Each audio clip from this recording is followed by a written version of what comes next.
Welcome to the Sun and Soul podcast, where we explore the mysteries of existence, the unseen, and the connections that transcend time.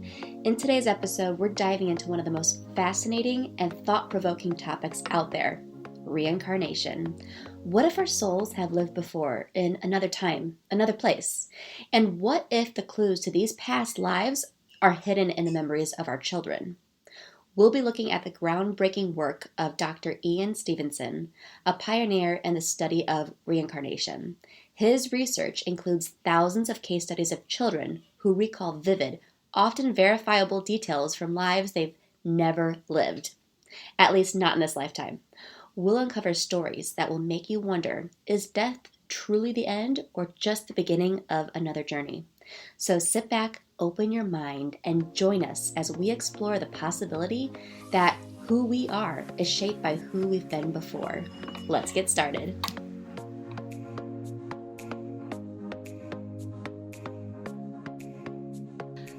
Okay, we're going to dive into the collective reading. So take a deep breath, and I always say this, trust your own intuition at the end of the day.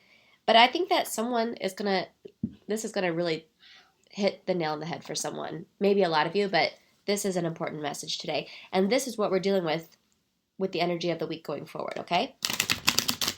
Do a little shuffle, do a little knock, and then let's see. Usually I only have one card. I only pull one card, but sometimes more comes out because there's a bigger message. So I'm going to just shuffle until something falls out, and then we're going to read the energy of that card for the collective. Ooh. Oh, okay. So the star came out. That's a good one. Yeah, I've been doing a lot of readings on my TikTok, and this card keeps coming out, and I think I know why. I'm going to start by saying there's an eclipse coming up. Mm-hmm. And when I'm looking at this card, I'm seeing like the stars are aligning, and I think that's just symbolic of saying there's big change coming with this eclipse. Do you know the exact date of the eclipse? I think it's I know it's in mid-September. Yeah, we're in like foreshadow season right now. Yeah. So it's close. So mm-hmm.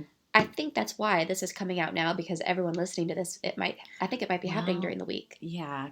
Because we're recording this before. So. Yeah. So by the time we post this, everyone's going to be like in it, Yeah. So what do we need to know about this eclipse, though? There's a big change coming for everyone listening to this right now. And I think that you've been handling two different energies for a while. That's what I think. I think you've been handling two different energies for a while, and you want to immerse yourself in one thing. But there's this other thing that you have to kind of keep on deck. You're not able to just dive into the deep end and immerse yourself in what you truly want to do. You got to stay on deck and make sure everything's handled. That's what I feel.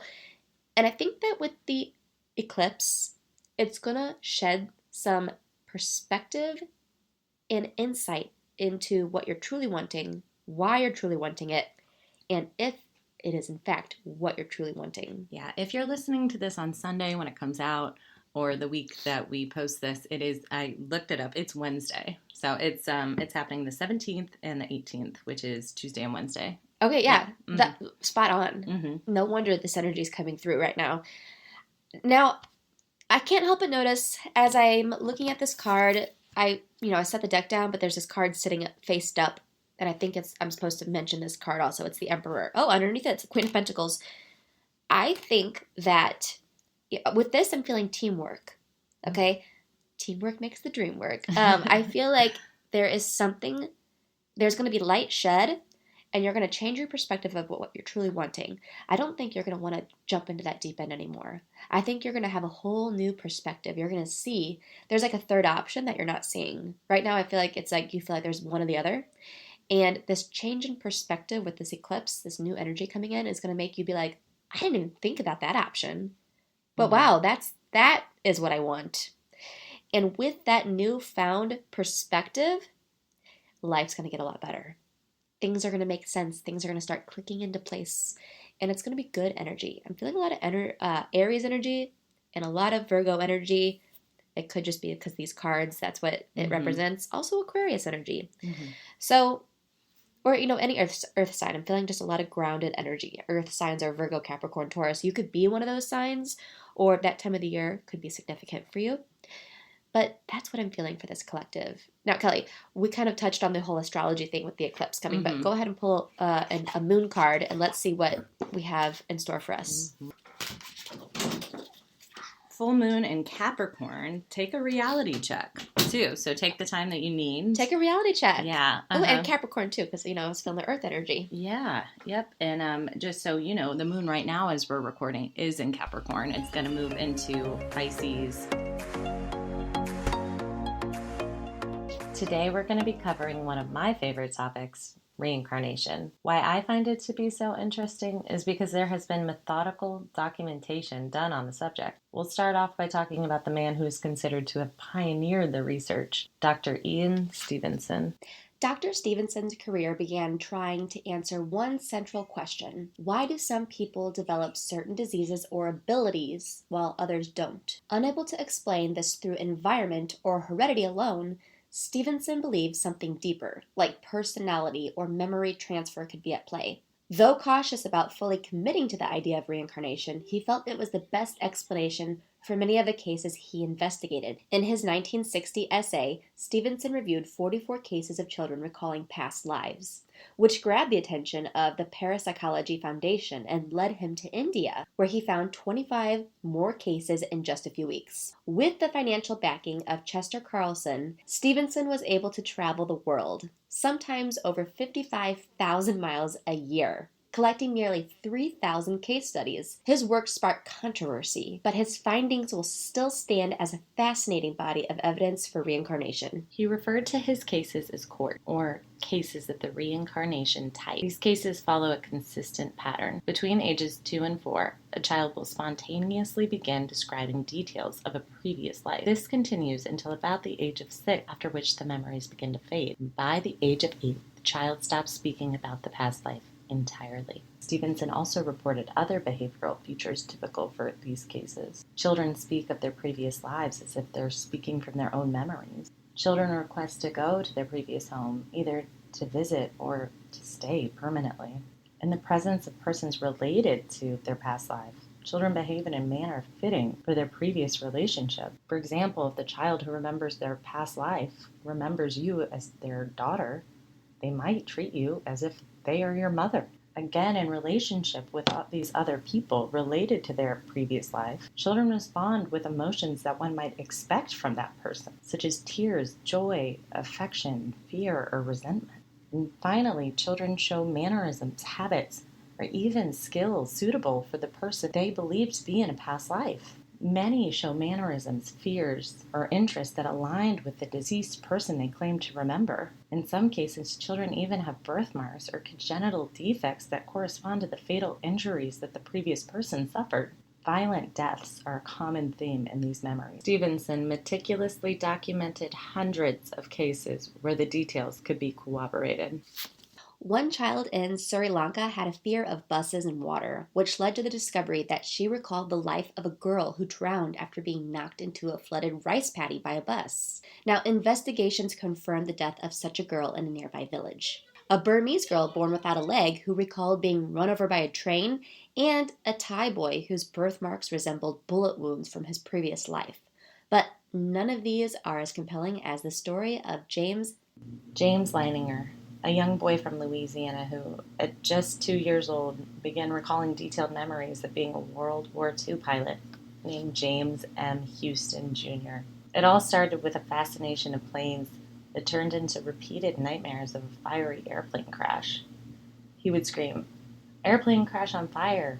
Little man can't get out," over and over again. A phrase that haunted his parents. James's parents were initially skeptical, but over time the details he shared were eerily too specific. He talked about flying Corsair, being shot down by the Japanese, and even mentioned the name Natoma, which his father later discovered was an escort carrier stationed in the Pacific during World War II. James also gave the name Jack Larson, and further research revealed Larson had flown alongside Houston before Houston had been shot down. These details were documented before anyone had identified James Houston, Jr., adding credibility to the case. As James grew, he began drawing battle scenes with planes, signing them James III, possibly being referred to the third James after Houston. His parents eventually contacted Carol Bowman, an expert in children's past life memories, which helped them understand the situation and bring some peace to James. Wow, I have seen that documentary, and I think that story is incredible. And I think it just shows that we really truly have more going on than just this one physical lifetime. And I think that it's interesting because I think that it's almost like a bleed through. It's almost like he was able to remember those details for a reason? And I think it's just to kind of like we are awakening as a collective consciousness on earth right now. And I think that there are these certain cases where it's giving us a little sneak peek of what's to come because I think that there is a mass awakening happening right now. And I think that we are all getting ready to transcend. And I think that these little things happening are getting us ready for, the big reveal. A lot of people are waking up. A lot of people are realizing there's something else going on. I think science is going to be able to prove a lot of energy that we cannot tap into right now. And I think that science is also going to prove mediumship and psychic abilities. I think it's already come a long way when you look at, mediums who get, I don't know what they're called, but they have like those prods on their head and then they go into a reading and their brain waves are being measured. You can already tell right then and there that their brain switches to a different energetic level. So I do think we're becoming very close to, and I'm going to call it, the Great Awakening, whatever that ends up translating into when the time happens. I think that these are just little sneak peeks to get us ready for when that happens. But this particular story I think is incredible. Do you have any more information about it? There are higher reported cases of reincarnation in countries whose religious faith support the idea. But the experts believe largely this is due to biases in the countries who don't. Simply put, people whose faith don't support the idea are far less likely to come forward and share their experiences. This is proven through the work of Dr. Jim Tucker. Dr. Tucker took Stevenson's groundbreaking studies a step further, focusing on cases of past life memories right here in the United States. Dr. Tucker found that about 70% of children who claim to remember a past life often describe dying in a traumatic circumstance. This pattern suggests that sudden violent deaths may play a role in how these memories survive. Even more intriguing, the average time between a person's death and their rebirth seems to be only about 16 months. And in some cases, children are born with unusual birthmarks that match the wound of the person that they're claiming to be. Okay, so to help make sense of these cases, Dr. Tucker created the Strength of Case Scale, or SOCS, which measures the validity of each case based on a few key factors. Are there birthmarks or defects that line up with the supposed past life? How strong are the child's statements about their previous life? Do their behaviors reflect the personality of the person they claim to have been? And finally, is there any real-world connection between the child and the deceased? Now, we know the idea of reincarnation raises a lot of questions, especially from skeptics. One of the biggest challenges has been figuring out how memories could survive physical death, but Dr. Tucker offers an interesting perspective. He suggests that quantum mechanics might hold the answer, providing a possible link between our memories, emotions, and the mysterious nature of consciousness. He's quoted saying, "Quantum physics indicates that our physical world may grow out of our consciousness." Not unlike the collective consciousness theory we touched on briefly last week.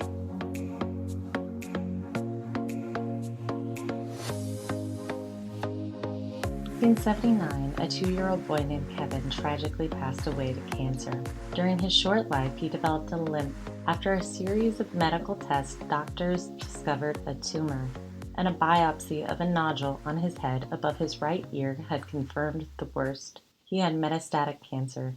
Throughout his short life, Kevin endured chemotherapy, which left visible signs on his body, including a large intravenous line inserted into the right side of his neck. His left eye became bruised and swollen, and soon after, Kevin lost his vision entirely. Despite brief success with treatment, Kevin ultimately succumbed to the disease just shy of his 2nd birthday. 12 years later, Kevin's mother gave birth to a baby she named Patrick Christensen. Patrick's mother stated that when she first held Patrick, She had an unexplainable connection to Kevin. This feeling only deepened as she examined her newborn and noticed 3 distinctive scars on his body that eerily mirrored Kevin's injuries in medical treatment. Patrick had a small slanting birthmark on the right side of his neck, exactly where Kevin's intravenous line had been placed. The second scar appeared on his head, matching the location of Kevin's biopsy, and an opaque appearance in Patrick's left eye had reminded her of Kevin's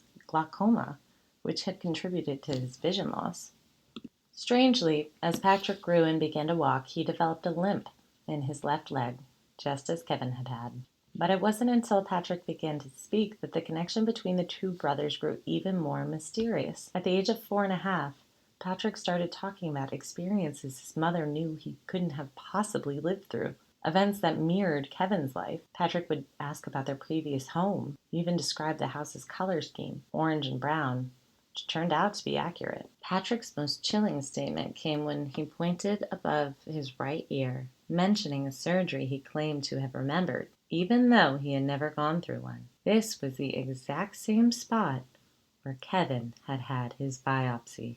Perplexed and overwhelmed, Patrick's mother reached out to Carol Bowman. When Patrick was 5, Bowman and Stevenson visited the family to investigate further.